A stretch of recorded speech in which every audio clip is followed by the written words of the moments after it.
अज्ञानतिमिरान्धस्य ज्ञानाञ्जनशलाकया चक्षुरुन्मीलितं येन तस्मै श्रीगुरुवे नमः। सभी वैष्णवों के चरणों में कोटि कोटि दंडवत प्रणाम। मुझे कुछ आता तो नहीं है, फिर भी थोड़ा सा गुरुदेव के चरणों में पुष्पांजलि देना चाहती हूँ। कुछ पता भी नहीं है क्या कहना है, क्या बोलना है, बस थोड़ा सा प्रयास कर रही हूँ। अगर कोई त्रुटि हो जाए तो माफ़ कर देना। मैं परम गुरुदेव के बारे में इतना तो नहीं जानती, बस थोड़ा सा उनके बारे में सुना और वैष्णव के मुख से जितना भी सुना और उसको कैसे ग्रहण किया मुझे नहीं पता, पर जितना भी किया मैं बस आपसे थोड़ा शेयर करना चाह रही हूँ। पता नहीं सही है कि गलत है।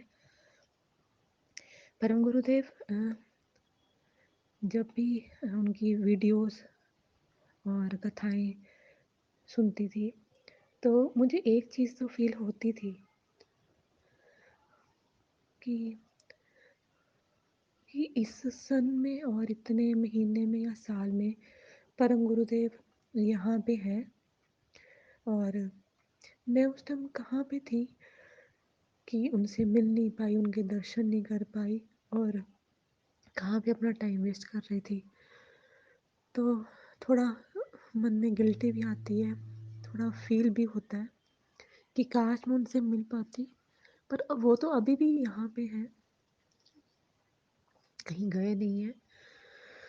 फिर भी कभी कभी मन में आता है ये चीज़ कि चलो तब तो नहीं तो अभी कभी स्वप्न में ही मुझे दर्शन दे दे, कभी इस लायक समझेंगे तो मुझे तो दर्शन दें। बड़ी अभिलाषा है जब उनसे उनकी बातें सुनती हूँ, तो उनकी वीडियोस देखती हूँ कि काश मैं उस टाइम वहाँ होती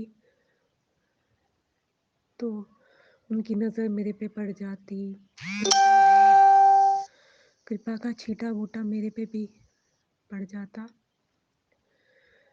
तो फिर भी इतना थोड़ा सा भी वैष्णो के मुख से जब सुनती हूँ इस लाइन में आई तो अपने आप को लकी समझती हूँ कि जिन वैष्णो ने उनका संग किया है उनके संग में आ गई। गुरुदेव ने जैसे तैसे करके मुझे खींच लिया। मैं इस लायक तो नहीं हूँ, फिर भी पता नहीं खींच लिया मुझे। तो बड़ा होता है कि गुरुदेव ने नालायक होने के बावजूद भी इस भक्ति में खींच लिया। तो गुरुदेव की वीडियोस मुझे एक होता है कि जब त्रिविक्रम गोस्वामी महाराज जी के साथ उनकी जब वीडियोस आती हैं तो कैसे वो हंसी मजाक करते हैं, कैसे अपनी लीलाएं दिखाते हैं, तो सारे वैष्णव उनकी लीलाएं देख के हंसते हैं और कैसे आनंद उठा रहे हैं। तो काश मैं भी वहाँ पे बैठी होती, उनकी लीलाओं का आनंद ले रही होती वहाँ बैठ के। तो वो मुझे मतलब बड़ा आनंद आता है जब भी त्रिविक्रम गोस्वामी महाराज जी को और परम गुरुदेव जी को जब मैं इकट्ठे देखना, हंसी मजाक करना आपस में। तो एक वीडियो में तो मुझे गुरुदेव का वो बड़ा मतलब होता है कि जब गुरुदेव बस के पास खड़े हैं और सब वैष्णव को प्रसाद दे रहे हैं, मतलब दे देते नहीं हैं पर जैसे दिखाते हैं कि दे रहे हैं और अपने मुंह में डालते हैं, फिर देने लगते हैं, फिर अपने मुंह में डाल देते हैं, मतलब ऐसी लीलाएं खेल रहे हैं हम मतलब सब वैष्णव के साथ। तो मुझे गुरुदेव की वो लीला बड़ा आनंद देती है कि काश मैं भी उसमें खड़ी होती। और कई बार अनुभव भी करती हूँ, प्रयास करती हूँ कि वहाँ खड़े होने का, कि गुरुदेव जब ऐसे कर रहे हैं तो मैं वहाँ पे ही खड़ी हूँ। तो ज़्यादा तो कुछ नहीं।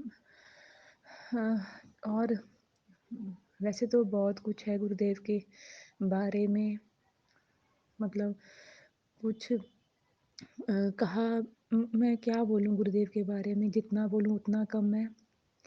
तो उनकी लीलाएँ तो अनंत हैं, तो मैं तो कुछ लायक भी नहीं हूँ। छोटा-सा बस गुरुदेव के चरणों में पुष्पांजलि देना चाह रही हूँ कि गुरुदेव, कि मुझ अधम पर कृपा करो, मैं कुछ नहीं हूँ, तो मुझ पे दया करो। सब पे कृपा करते हो, तो मेरे पे भी दया कर दो। आप करुणामय हो, बड़े दयालु हो, सबको दर्शन देते हो, सबको अनुभव होता है, सबको फ़ील होता है। मुझे कुछ फ़ील नहीं होता, कुछ अनुभव नहीं होता। तो वो दिन कब आएगा कि मैं ये चीज़ें फ़ील करूँगी, अनुभव करूँगी? मैं किसी लायक नहीं हूँ। गुरुदेव ज़बरदस्ती मुझे खींच के मेरा दिल अपने चरणों में लगा लो, मुझे इस लायक बना लो। मैं किसी लायक नहीं हूँ गुरुदेव। बाकी आप जानते हो मैं कैसी हूँ, क्या नहीं हूँ। आप भली-भाँति जानते हो इस चीज़ को। तो गुरुदेव, आपके चरणों में कोटि-कोटि अनंत दंडवत प्रणाम। कृपा करो गुरुदेव, दया करो। जैसे आप वो माधुर्य भाव का समझाते हैं, पता नहीं समझ आया है कि नहीं आया है, पर गुरुदेव ज़बरदस्ती इस ज़बरदस्ती मुझे अपने चरणों में खींच के लगाए रखना, मुझे कभी मत छोड़ना और मैं भी आपको कभी ना छोड़ूँ, हमेशा पकड़े रहना गुरुदेव। तो आपके चरणों में कोटि-कोटि दंड प्रणाम। हरे कृष्णा।